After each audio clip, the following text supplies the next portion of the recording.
하나님 말씀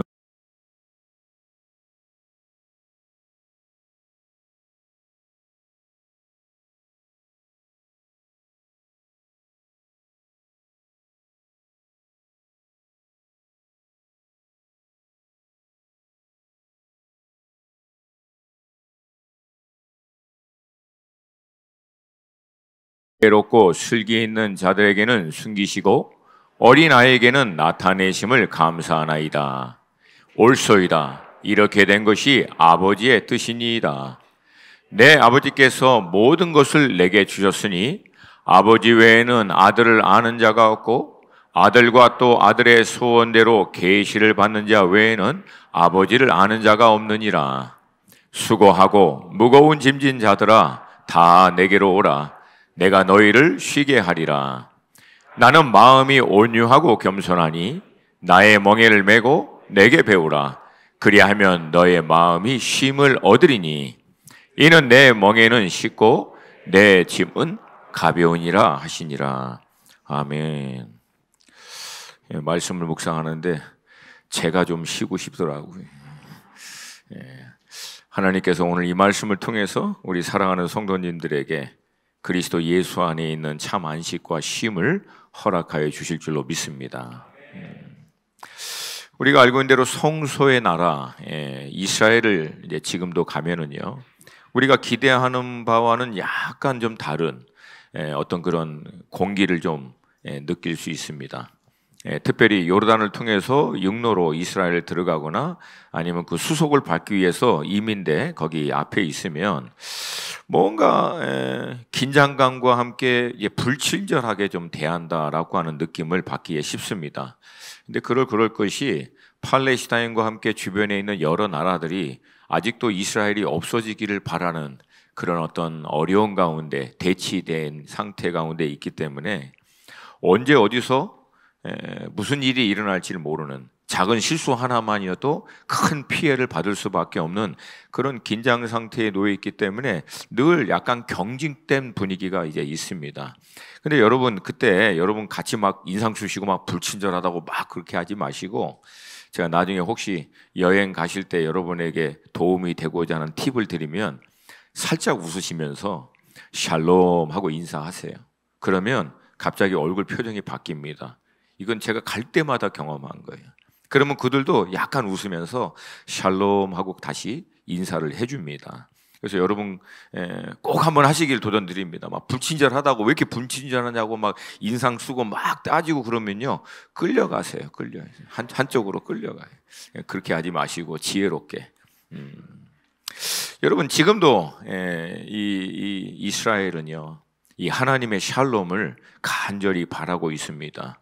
하나님이 이스라엘과 함께 하심으로 말미암아 하나님의 그 임재 안에서 그 영혼들이 진정으로 안식을 누리는 것, 이것을 유대인들은 샬롬이라고 얘기합니다. 그러나 이제 우리가 알고 있는 대로 하나님이 이스라엘 공동체와 함께 해야 할 하나님의 성전, 이 놓여야 할 그곳에 이슬람의 그 3대 성지인 황금돔이 그 자리에 딱 있고요. 그곳을 향해 있는 벽이 이렇게 놓여 있습니다. 그 벽이 우리가 알고 있는 대로 통곡의 벽, 하나님의 임재인 성전이 놓여야 할 자리에 이방의 성전이 놓인 것에 대한 아픔을 상징적으로 나타내주고 있는 장소입니다. 근데 유독 이스라엘만 아니라 현대를 살아가고 있는 우리 현대인들 안에서도 이 삶에서의 어떤 진정한 안식과 쉼이 없는 것을 종종 봅니다. 정신없이 막 주어진 하루를 쳇바퀴 돌듯이 일주일 내내 살다 보면은 많은 긴장, 스트레스 막 이런 여러 문제로 인해서 사람들이 막 이렇게 불쾌지수도 올라간 것 같고, 이게 제가 좀 모르겠어요. 좀 조심스러운 표현이긴 하지만 모두가 화가 난 것 같아. 화나 있어서. 그래서 막 제발 나를 한번 건드려 줘봐. 그러면 내가 터질 거야. 막 그런 것 같은 느낌을 받을 때가 종종 있어요. 이게 참 이게 안타까우지만 현실의 모습인 것 같기도 합니다.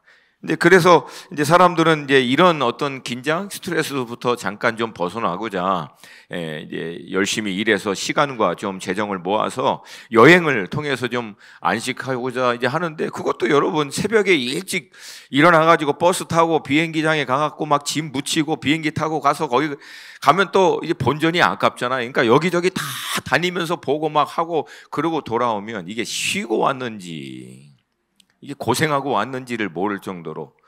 그래서 요즘에는 그 유행하는 게 그 차박이 뭐 캠프? 그래서 뭐 산이나 바닷가에 가서 이 차를 파킹해 놓고 거기서 그냥 조용히 혼자 그냥 멍하게 이렇게 보면서 차 한 잔 마시고 오고 뭐 이런 것들이 유행한다고 합니다. 근데 여러분 그렇게 하고 오면 뭐해? 오면 여전히 현실은 삶의 실질적인 문제, 바쁨, 분주함은 여전히 진행되고 있기 때문에 그런 쉼은 단편의 잠깐의 시간으로 지나고 결국은 사라지게 됩니다. 근데 여러분 성경은요, 우리에게 진정한 안식과 쉼은 일상의 삶에서부터 벗어나고 떨어지는 것들을 얘기하지 않고요, 일상의 분주한 삶의 현장 한복판에서 하나님의 임재 안에 있음으로 말미암아 얻는 참 안식과 쉼을 얘기하고 있습니다.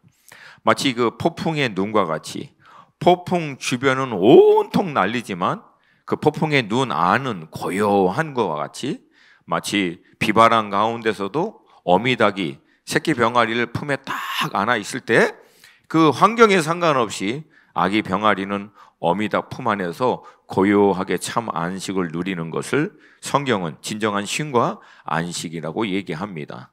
오늘은 이 쉼에 대해서 여러분에게 같이 나누길 원하는데, 오늘 이 말씀을 통해서 우리 가운데 하나님이 주시고자 하시는 이 진정한 안식과 쉼이 우리 성도님들 삶 가운데 회복될 수 있기를 주님의 이름으로 축복합니다. 주님은 이 수고하고 무거운 짐진 우리에게 진정한 안식과 쉼을 주시고자 이 땅 가운데 오셨습니다. 우리가 알고 있는 대로 하나님의 완전하신 계획과 뜻에 따라 이 세상을 창조하시고 그분의 형상으로 하나님께서 사람을 창조하고 하나님의 질서, 하나님의 뜻 안에 살 수 있도록 허락했지만, 결국 인간은 스스로 자기가 하나님이 되어 하나님의 질서와 하나님의 뜻을 벗어나 본인이 독립적으로 살겠다라고 한 결과 여러분 많은 풍요와 번영은 누리게 됩니다. 그러나 하나님께로부터만 올 수 있는 진정한 안식과 쉼을 놓쳐버리게 됩니다. 이건 여러분 2000년 전 예수님의 올 때 그 당시에 사람들의 모습도 마찬가지인데, 그 당시에 인생들을 보시면서 주님은 얘기합니다. 목자 없는 양과 같이 고생하며 기진함이라. 거의 죽게 됐다는 거예요. 심적으로나 영적으로. 그러니까 어떻게 보면은 이게 이 참 안식이 어떻게 보면 하나님의 우리를 향한 뜻인데, 우리는 그 안식을 다 뺏기고 아둥바둥 사는데, 문제는요 2000년 전 당시 그렇게 삶 자체도 무거운데 그 위에 종교 지도자들은 종교라고 하는 율법의 의무라고 하는 멍에를 백성들 위에 더 얹어버린 거예요. 그러니까 뭐 거의 아사 직전이죠. 먹고 사는 삶의 현장에서의 무게도 힘든데 이젠 종교라고 하는 뭐 어찌할 수 없는 무게로 눌러버리니까 오히려 진정한 쉼과 안식과 자유를 줘야 할 종교는 더 큰 무게로 눌러버리는 거예요. 이때 예수님께서는 이 땅에 오셔서 하나님의 나라의 복음을 증거하시고, 하나님의 나라가 임할 때 우리가 경험할 수 있는 천국의 능력, 이적, 치유, 역사들을 백성들로 하여금 맛보게 하여 주시고 12 제자를 세워 주님의 나라 복음을 증거할 수 있도록 세워 주십니다. 근데 주님이 이렇게 사역을 열심히 정말 은혜 가운데 했음에도 불구하고 당시에 많은 사람들의 반응은 굉장히 시큰둥했어요. 지금만이 아니라 그 당시에도 그랬습니다. 그래서 그 당시의 세대들을 향해서 주님이 다음과 같이 얘기하십니다. 마태복음 11장 16절에서 19절 우리 한 목소리로 같이 읽습니다. 시작. 이 세대를 무엇으로 비유할까? 비유하건대 아이들이 장터에 앉아 제 동물을 불러 이르되 우리가 너희를 향하여 피리를 불어도 너희가 춤추지 않고 우리가 슬피 울어도 너희가 가슴을 치지 아니하였다 함과 같도다. 요한이 와서 먹지 않고 마시지도 아니하며 그들이 말하기를 귀신이 들렸다 하더니 인자는 와서 먹고 마시며 말하기를 보라 먹기를 탐하고 포도주를 즐기는 사람이요 세리와 죄인의 친구로다 하니 지혜는 그 행한 일로 인하여 옳다함을 얻느니라. 쉽게 얘기하면 무엇을 해도 사람들이 반응하지 않고 오히려 비판만 한다라고 하는 거예요. 그 가운데 의도적으로 주님이 굉장히 강하게 고라신과 벳세다를 지명하면서 어떻게 보면은 굉장히 무서운 말씀을 합니다. 왜냐하면 고라와 벳세다 가운데 주님이 놀라운 이적들을 많이 행하셨거든요. 근데 반응을 보이지 않는 거예요. 그래서 결론적으로 주님이 뭐라고 얘기하면 차라리 시돈과 두로 이방 나라거든요. 이들이 오히려 너희들보다 더 반응했을 것이다. 더구나 예수님의 사역의 중심지 중에 하나 갈릴리, 가버나움, 예루살렘. 이 가버나움에 대해서는 너희들이 하늘에까지 높아지겠느냐 땅에까지 떨어지리라. 가버나움 안에 있는 자부심이 있거든요. 근데 그 가버나움에 주님이 굉장히 많은 이적과 역사를 했는데도 불구하고 반응을 보이지 않자 주님은 이렇게 얘기합니다. 심판 때에 차라리 소돔이 너희들보다 견디기 쉬울 것이다. 이거 굉장히 무서운 말씀입니다. 그리고 오늘 본문은 다음과 같이 시작합니다. 그때 즉 고라신과 벳세다와 가버나움에 대해서 이렇게 말씀하실 때 그리고 이어서 주님은 아버지 하나님을 향해서 그리고 제자들과 무리들을 향해서 다음과 같이 얘기하십니다. 가장 먼저 아버지 하나님을 향해서 고백하는 거예요. 선포하는 거예요. 25절, 26절 말씀 함께 읽습니다. 시작. 그때 예수께서 대답하여 이르시되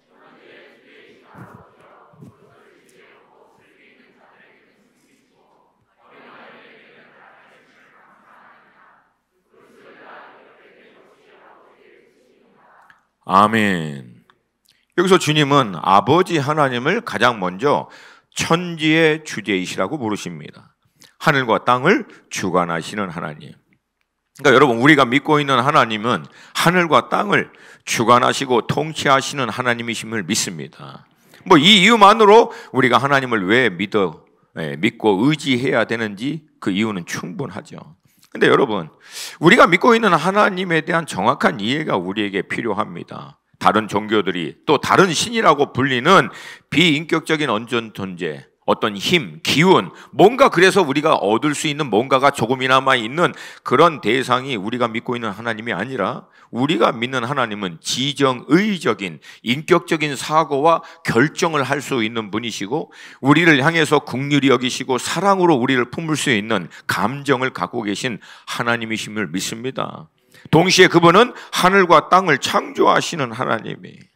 그러니까 여러분 원래 하나님은요 그런 하나님의 인격적인 영적인 교통을 나눌 수 있는 존재로 사람을 창조하시고 그 하나님으로부터 오는 모든 지혜, 능력, 은혜로 말미암아 우리가 누리고 하나님의 안식 가운데 거하며 다른 모든 피조물들을 다스리고 통치함으로 말미암아 하나님께 영광을 돌릴 수 있도록 디자인, 계획하시고 창조하신 거예요. 근데 문제는 그 하나님의 질서를 사람이 벗어난 거예요.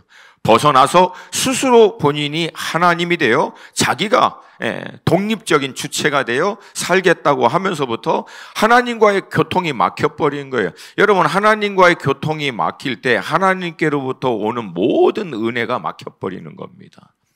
결정적으로 하나님만이 줄 수 있는 그분의 임재 안에서만 누릴 수 있는 진정한 안식과 쉼이 막혀버린 거예요.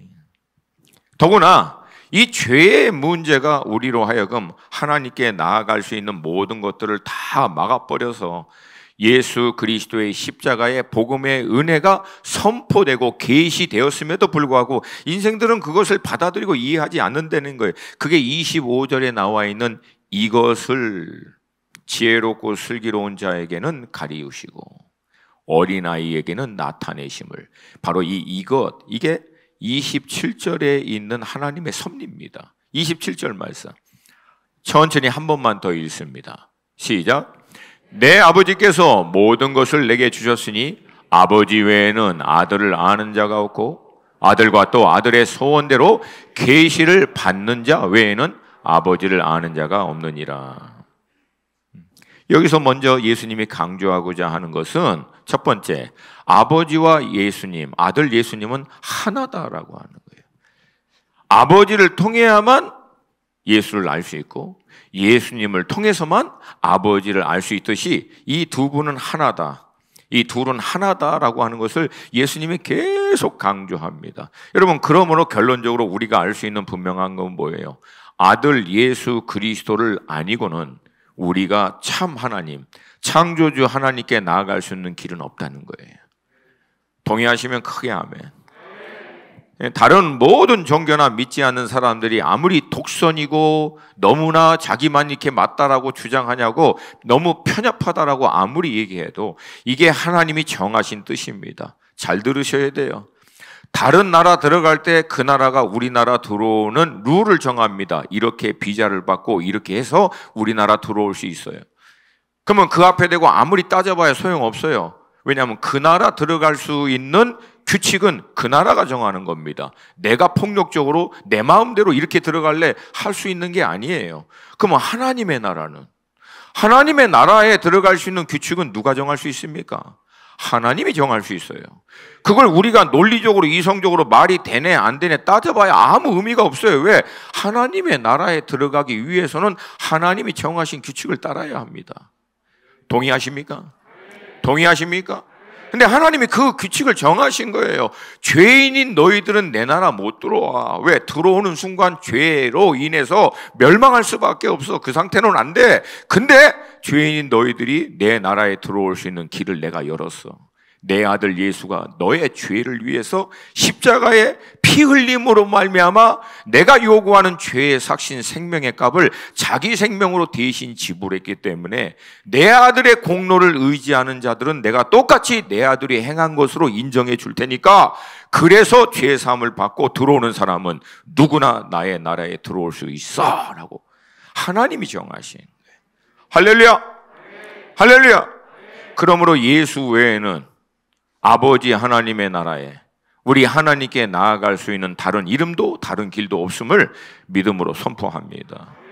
두 번째는 아버지 외에는 아들을 아는 자가 없다라고 하는 이 의미는 아버지의 완전한 계획, 섭리가 아니고는 아들을 알 수 없다. 그러니까 사실은 구원은 1차적으로요 전적인 하나님의 주권입니다.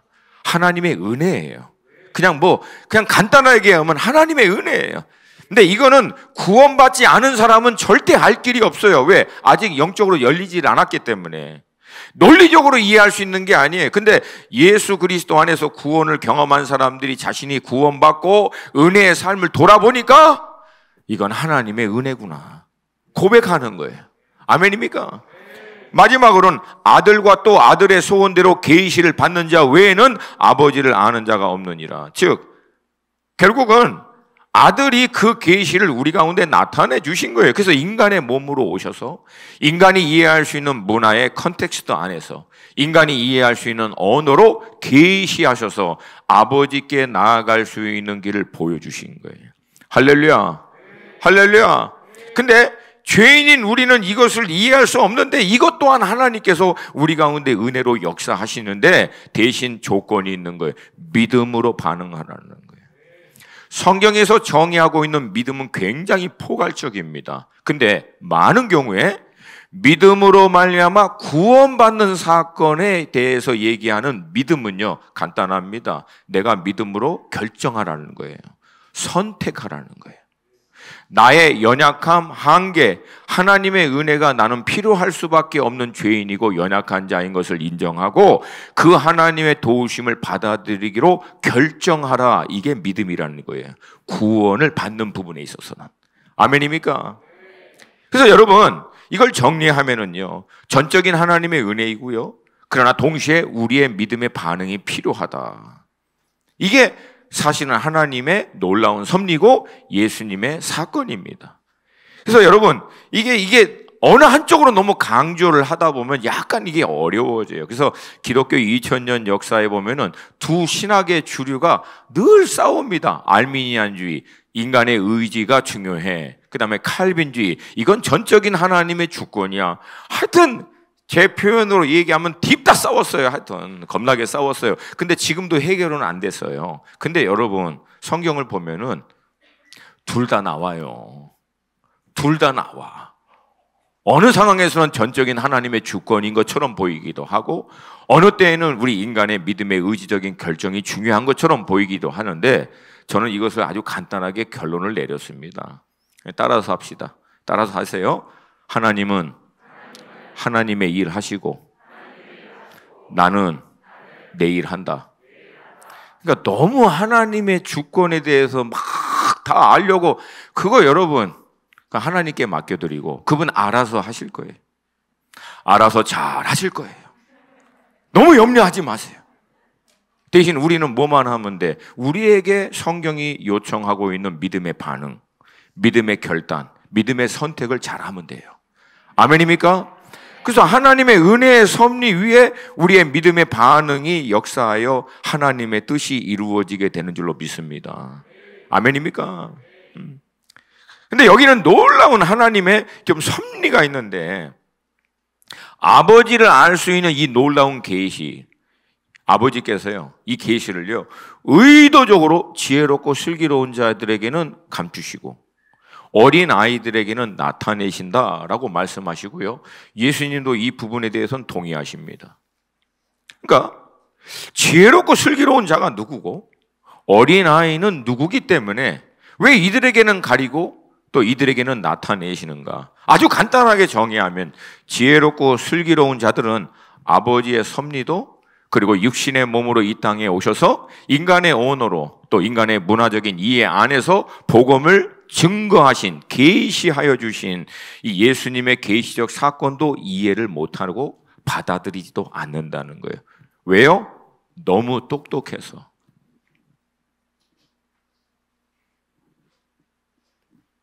자기가 가지고 있는 지식, 이해, 사고, 체계 안으로는 이 섭리도 이런 역사도 도저히 이해가 안 돼서 받아들일 수 없다라고 꿋꿋내 우기는 거예요. 근데 고린도전서 1장 21절부터 25절 같이 한번 보겠습니다. 천천히 읽어볼게요. 시작.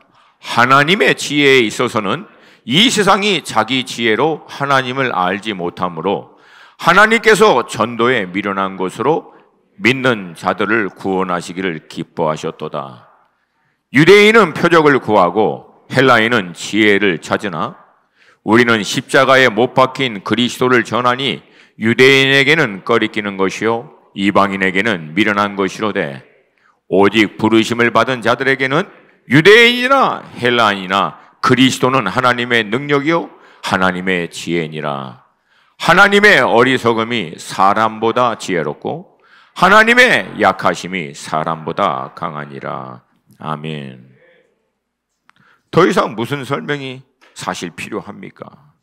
하나님을 떠난 인생들이 스스로 자기의 지혜를 기준으로 삼아서 하나님의 섭리가 맞니 안 맞니, 예수님이 인간의 몸으로 이 땅에 오셔서 그 계시 역사를 나타내니 안 내, 이건 도저히 말이 되니 안 되니 아무리 얘기해도 여러분 그건 별 의미가 없어요. 불완전한 죄인이 불완전한 또 한계를 갖고 있는 자신의 지식, 이론, 사상, 그 체계로 아무리 따지고 들어가 봐야 여러분 하나님의 섭리와 지혜를 이해할 수 있는 방법은 없습니다. 왜? 그거 스스로가 불완전한 것이기 때문에. 불완전한 것으로 어떻게 완전한 것을 판단하겠습니까? 한계적인 지식, 단편을 갖고 있는 지식으로 전체를 갖고 계신 하나님의 섭리를 어떻게 이해하고 판단할 수 있겠습니까? 근데도 여러분 참 무섭죠. 여전히 판단하고 여전히 거부하고 있다는 거예요. 그러니까 그들의 지혜와 그들의 슬기로움이 참 지혜와 참 진리를 더구나 생명으로 나아가는 길을 스스로 막고 있는 거예요. 그거를 성경은 뭐라고 얘기합니까? 교만이라는 거예요. 교만. 근데 여러분 정작 그렇게 판단하고 거부하고 있는 이들의 모습은 어떤 모습일까요? 예수님이 이렇게 얘기합니다. 28절. 우리 한 목소리로 같이 읽겠습니다. 시작. 수고하고 무거운 짐진 자들아. 아멘. 저는 가끔가다 이제 본문의 말씀을 놓고 이제 그림을 상상을 한다고 말씀드렸잖아요. 그러니까 제가 이 말씀을 묵상하면서, 그러니까 자신들의 이 슬기와 이 지혜로 말미암아 이 하나님의 섭리와 복음의 계시, 예수 그리스도의 이 사건을 거부하고 있는 사람들이 실상은 어떻게 하고 있는 거야? 삶의 무게, 이 삶의 스트레스, 이 삶의 어려움 때문에 막 눌려 있어서 끙끙거리고 있는 거예요. 막 신음하고 있는 모습이에요. 그러면서도 뭐라고 하는가? 그거 맞잖아! 말이 안 돼! 복음을 향해서, 하나님의 섭리와 계시를 향해서 눌려 있으면서도 말이 안 돼, 이렇게 얘기하고요. 여러분, 얼마나 안타까운 모습일까요? 하나님이 보실 때에는 표독스럽게, 어떤 사람들은 정말 그렇게 하거든요. 말이 되는 소리를 하라고. 그게 동화 같은 얘기도 아니고. 근데 뭐 실상은 눌려있어. 삶의 무게로 스트레스 받으면서 고통 가운데 신음하고 있는데도 막 거기에 당해서 부르짖는 거예요. 그래서 여러분, 하나님이 정 안 되겠다 싶으면 그런 분들을 어떻게 합니까? 따뜻하게 한번 만져주세요. 그러면 약간 정신이 이제 돌아오는 거예요. 아, 이게 아니구나. 근데 또 이게 그래도 안 돌아오는 분들은 주님이 이제 뜨겁게 만져주세요. 뜨겁게 조금 강도를 높여서 만져주세요. 그러면 이제 자신의 지혜의 한계, 지혜 있으면 뭐해? 그냥 도적같이 일어나는 일에 대해서 자신이 할 수 있는 게 아무것도 없구나, 이게 뼈저리게 느껴질 때 겸손해지는 거죠. 뭐 혹시 그래도 안 되는 사람, 그 다음은 여러분이 알아서 상상하시기를 바랍니다. 그래도 안 되면 뭐, 아이고 주여, 저의 간절한 바람은 할 수만 있으면 따뜻한 터치가 임하시기 전에 주님께 나오시기를 축복합니다. 근데 도대체 이 사람들에게는 주님이 주시는 이 진리와 하나님의 섭리가 왜 말이 안 된다라고 생각할까요? 바로 다음 구절이에요. 29절 한 목소리 같이 읽습니다. 시작. 나는 마음이 온유하고 겸손하니 나의 멍에를 메고 내게 배우라. 그리하면 너의 마음이 쉼을 얻으리니. 이게 힘든 거예요. 이게 현대인들이 생각하기에는 이게 말이 안 되는 거예요. 온유하고 겸손하면 어떻게 쉼을 얻을 수 있냐는 얘기예요. 온유한 사람이 무슨 수로 쉼을 얻느냐는 얘기예요. 빼앗고, 어떻게 보면은 빼앗기고 치이고 밝히고 이렇게 저렇게 다 이용당하고 있는데 뭔 쉼을 얻을 수 있냐고. 오히려 밟고 올라가고 더 쟁취하고 군림하고 높은 자리에 있어서 비로소 모든 것 위에 앉아서 밑에 딱 보면서 드디어 거기서 안식하고 쉼을 얻을 수 있다라고 생각하고 있는. 그러니 온유하고 겸손하면 참 쉼을, 안식을 누릴 수 있다. 이게 그들에게는 이게 말이 안 되는 거예요. 이게 상상적으로. 근데 여러분, 이분들이 생각하는 온유는 잘못 생각하고, 여러분 성경에서 얘기하고 있는 온유는 뭐 그냥 흔히 온유해요 뭐 이게, 여러분 그게 만약에 온유가 맞으면 저는 절대 온유한 사람이 아니죠. 아시잖아요. 저는 그런 부류는 아닙니다. 근데 성경에서 얘기하는 온유는 무엇인가? 제가 그전에도 말씀드렸죠. 야생마 뛰어다니고 있는 그 야생마를 딱 잡아서 조련사가 철저히 훈련을 시킵니다. 엄청나게 훈련을 통해서 딱 길들여진, 그걸 성경은 디세플린, 훈련되어진 상태. 그렇게 딱 훈련되고 난 다음에 주인의 손에 딱 붙들려 있는 잘 준비된 말, 그 붙들려 있는 상태를 성경적 어원에서 온유라고 얘기합니다. 비실비실 힘없고 매갈이 없는 걸 얘기하지 않습니다. 어마어마한 힘과 속도와 능력과 준비가 겸비되어 있음에도 불구하고 주인 대신 주님의 손에 딱 붙들려 있는 거예요. 그리고 주인이 허락하시는 때에 따라 달리고 뛰고 힘을 발휘합니다. 여러분, 온유함에 있어서 정말 중요한 것은 때입니다. 때에 맞춰서 힘을 발휘하고 달려가고 능력을 나타내는 거예요. 근데 이 때를 누가 아세요? 주님이 아십니다. 근데 세상 사람들은 이 때를 분별을 못하는 거예요. 그래서 힘을 쓰지 말아야 될 때 힘쓰고 우기지 말아야 될 때 우기고 자기 능력 막 이거 나타난다고 온 난리 치면서 들쑤시고 다니면서 다 밟고 일어나면 자기가 진정 자기 다 밑에 있으니까 쉼을 얻을 수 있을 것 같지만 언제 어떻게 될지 못하는 그 불안한 가운데 여전히 잡혀 있는 모습이라는 거예요. 근데 여러분, 이 온유의 어떻게 보면은 이 클라이막스인 주님은 온유하심으로 결국은 아버지 하나님의 때에 따라 온전히 순종하십니다. 여러분, 이게 근본적으로 성경에서 얘기하는 온유입니다. 겸손하면 안 된다고 생각해요. 왜? 겸손해가지고 뭐 못해요, 뭐 잘 못해요. 여러분, 이거 자기 PR도 하고 담대하게 나서서 뭐 못하는 것도 할 수 있다고 얘기하고 어떻게 하면 좀 부풀리기도 하고 막 다 뭐 자신감 있는 거 보여줘야지 뭐 겸손하게. 근데 성경에서 얘기하는 겸손의 의미는 뭡니까? 잘 들으세요. 성경에서 얘기하는 겸손은 자기 자리를 알아서 그 자리에 딱 있는 거예요. 자기가 있어야 될 자리를 딱 알고 그 자리에 딱 있는 거예요. 좀 더 구체적으로 얘기하면 하나님이 하실 것과 자기가 해야 할 일들을 잘 분별하는 거예요. 하나님께 맡길 건 맡기고 자기가 감당해야 할 일에 있어서는 그 자리를 딱 지키며 감당하는 거. 그래서 결국은 이 겸손의 끝은 늘 어디로 향하냐면 순종입니다. 결국 순종이에요. 천지의 주제 대신 이 땅을 다스리고 통치하시는 주님께 딱 순종하고 있는 모습, 이게 겸손입니다. 할렐루야. 이 겸손을 몸소 보여줬던 예수님에 대해서 성경은 다음과 같이 기록하고 있습니다. 빌립보서 2장 5절부터 11절 우리 한 목소리로 같이 읽습니다. 시작.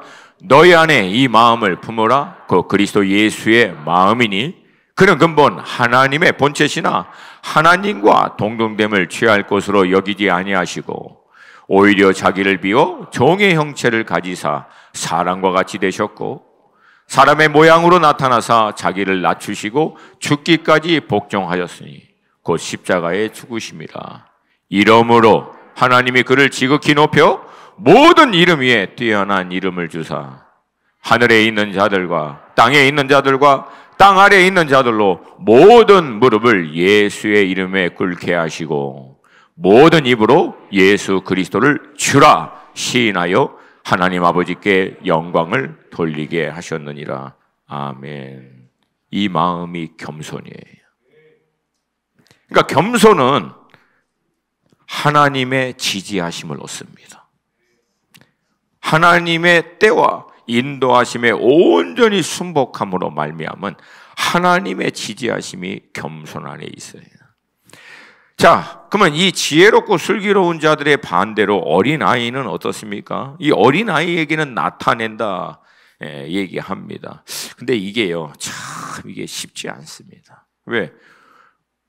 우리 시대에 살고 있는 어린아이에 대한 우리의 이해와 2000년 전 예수님 당시에 예수님이 바라보고 있는 어린아이의 이해와 좀 달라요. 우리는 이 시대에 뭐 어린아이, 요즘 아이들은 순수하다, 그럼 순수하다는 얘기 안 하고 애들이 너무나 영악해가지고.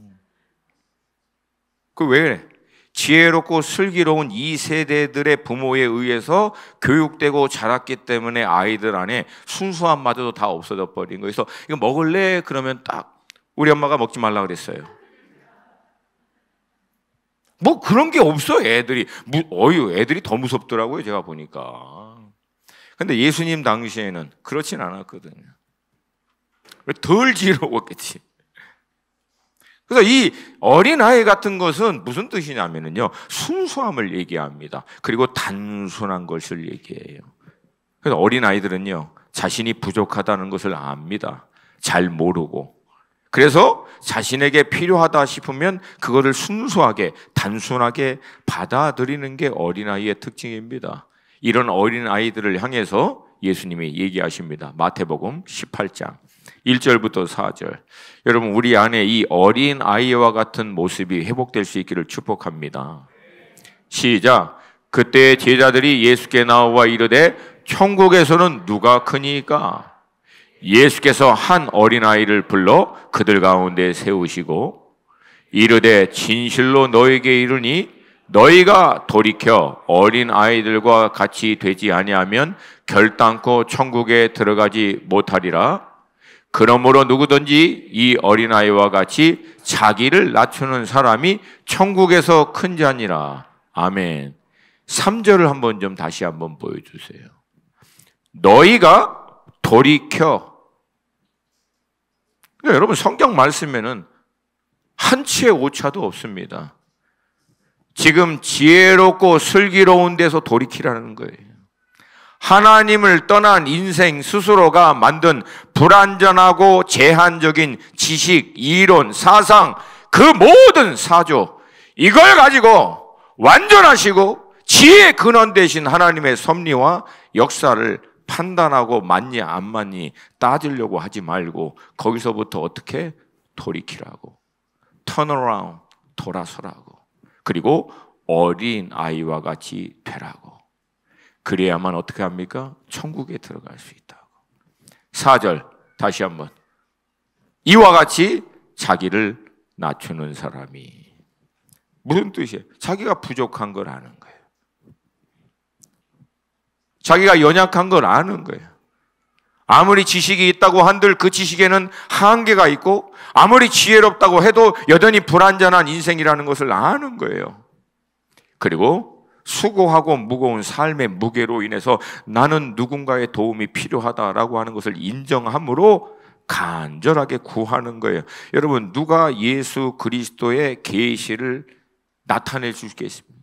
그러니까 다시 얘기하면 예수님이 누구에게 자신을 알 수 있는 계시를 나타내 줄까요? 바로 이 어린아이와 같이 절실한 사람, 간절한 사람, 저는 도움이 필요합니다. 사복음서 보세요. 주님의 믿음의 역사를 누가 경험했는지 똑똑하고 지혜롭고 잘나고 실력 있고 자신감 있는 사람에게는 안 나타나요. 그러나 자신이 연약해서 주여 내가 믿나이다. 나를 불쌍히 여기시옵소서. 이때 계시가 열려요. 이때 진리가 열린다고요. 이때 진리가 깨달아지는 거예요. 그래서 여러분 사실 우리가 바로 내일 앞날도 알지 못하는 인생들이 알면 얼마나 알겠어요? 알면. 근데 이거 가지고 하나님이라고 하는 분의 섭리를 판단하려고 그래. 만약에 그 하나님이 천지의 주제이시고 정말 하나님, 내가 믿고 제가 의지하고자 하는 하나님이 맞는 분이라고 정말 믿는다면 어떻게 내 지식으로 그분을 판단할 수 있겠습니까? 내 지식으로 이해가 되는 하나님이면 이미 내 밑에 있는 하나님이시지. 스스로 자기의 논리와 이성으로 하나님을 추구한다고 하면서 자기 이성과 논리가 그 진정으로 하나님께 나아가는 길을 막아버리고 있는 거예요. 그러므로 성경은 어린아이와 같이 낮아지를. 할렐루야, 할렐루야. 그리고 결론적으로 주님은 다음과 같이 얘기하십니다. 30절 함께 읽습니다. 시작. 이는 내 멍에는 쉽고 내 짐은 가벼움이라 하시니라. 왜 주님의 이 멍에는 쉽고 가벼울까요? 간단합니다. 그렇게 나오는 자들의 그 인생의 멍에를 주님이 함께 져 주시기 때문입니다. 그리고 아버지께 나아가야 할 그 요구를 주님이 이미 다 치루어 주셨기 때문입니다. 그냥 은혜로 주님께 나오면, 멍에 아시죠? 소 둘을 같이 묶어 놓는 나무 틀, 이걸 멍에라고 합니다. 근데 여러분 보통 그렇게 두 소를 묶어 놓을 때는요, 성장한 소, 어린 소 또는 젊은 소, 늙은 소를 같이 묶어 놓습니다. 그래서 힘을 같이 받도록. 그러니까 예수님이 멍에를 딱 지는 거예요. 그리고 예수님 밑에 우리가 같이 지니까 사실 그 멍에 전체를 지고 있는 분은 누구십니까? 주님.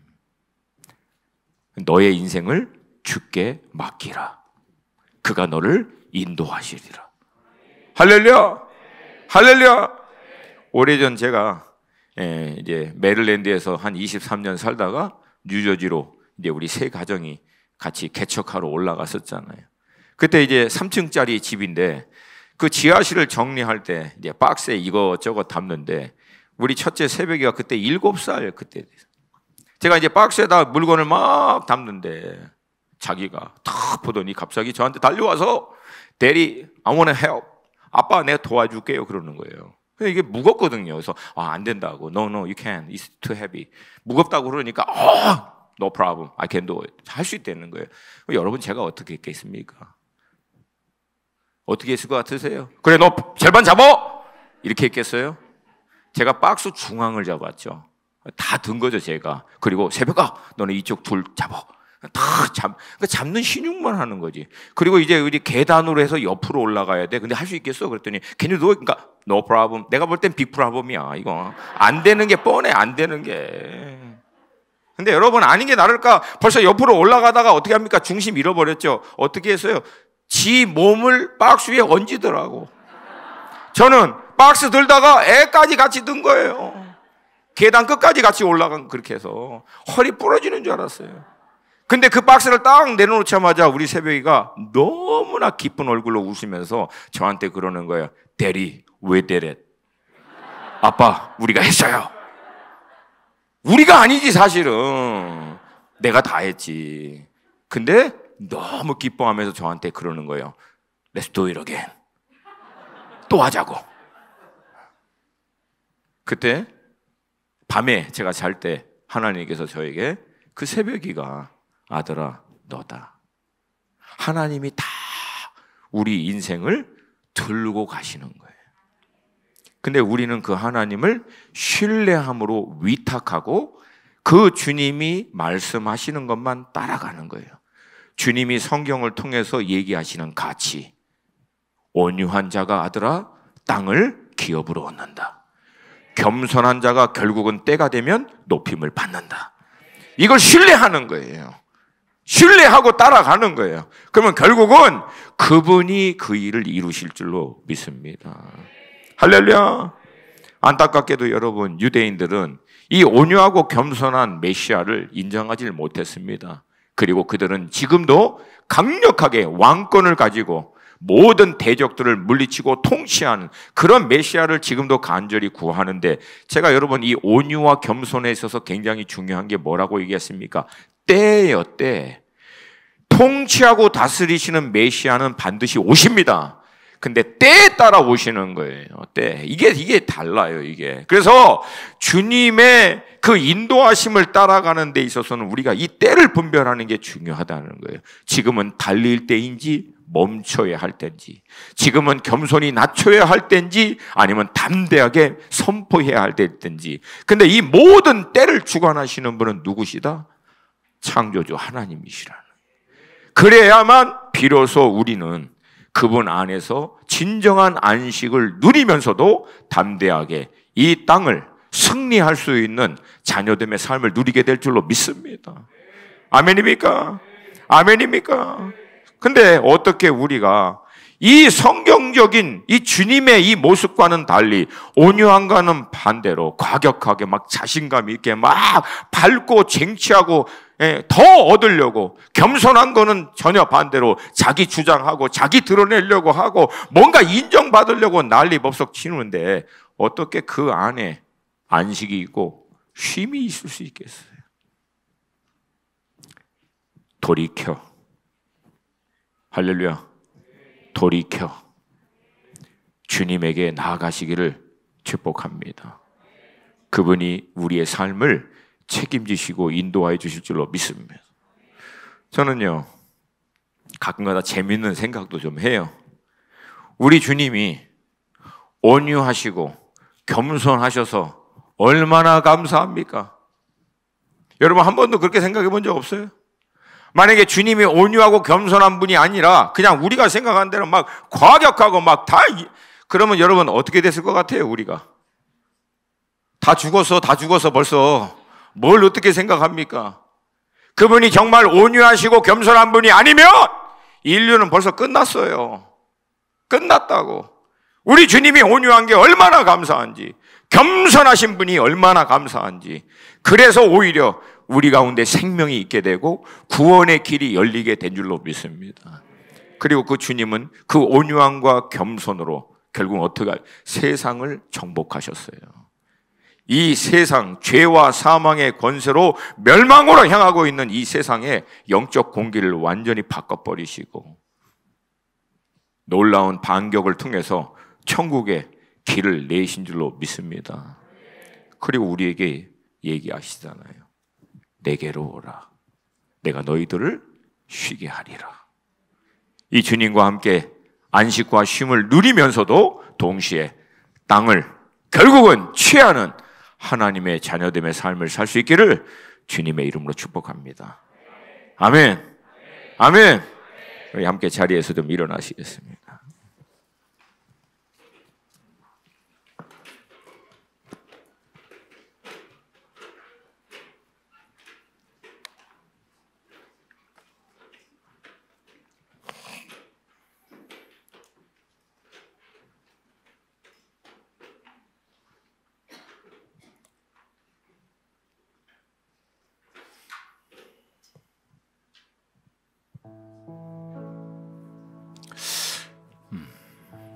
우리 사랑하는 성도님 여러분, 혹시 이 부분에 대해서는 여러분이 오해하지 않기를 바랍니다.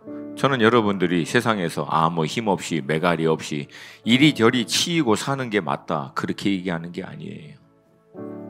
오히려 세상 가운데서 여러분들이 담대하게 할렐루야 땅을 정복하고 결국은 하나님의 나라가 이 땅 가운데 온전히 세워지는 데에 있어서 쓰임받게 되기를 주님으로 축복합니다. 근데 중요한 건 이거예요.